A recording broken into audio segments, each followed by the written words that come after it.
আসসালামু আলাইকুম সবাইকে। সবাই কেমন আছেন? আশা করছি সবাই অনেক বেশি ভালো আছেন। আজকে আপনাদের জন্য নিয়ে আসলাম নতুন একটা রেসিপি গার্লিক মাশরুম। ১ম এই ডিমটাকে খুব ভালো মতো ভেজে নিব। ডিমটা ভাজা হয়ে গেলে দিয়ে দিচ্ছি রসুন কুচি। রসুনগুলোকে সটে করে নিচ্ছি। এ পর্যায়ে দিয়ে দিচ্ছি মাশরুম, কাঁচামরিচ। এবার সবকিছুকে খুব ভালো মতো সটে করে নিব এবং অবশ্যই চুলার আঁচটাকে মিডিয়াম টু হাই হিটে রাখবেন। দিয়ে দিচ্ছি soya sauce, fish sauce, tomato sauce. খুব ভালো মতো মিক্সড করে নিচ্ছি। এ পর্যায়ে দিয়ে দিব ভেজে রাখা ডিম।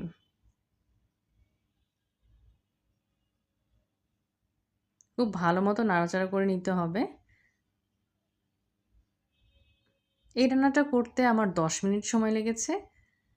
চিলি ফ্লেক্স দিয়ে দিচ্ছি। এই রান্নাটা আপনারা একবার হলেও ট্রাই করে দেখবেন। অনেক বেশি মজার হয় এবং এভাবে যদি বাচ্চাদেরকে খেতে দেন তারা অনেক বেশি পছন্দ করবে। দিয়ে দিলাম ধনিয়া পাতা কুচি।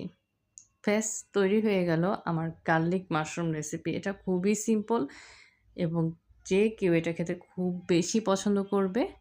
আপনারা অবশ্যই বাসায় এটা ট্রাই করবেন।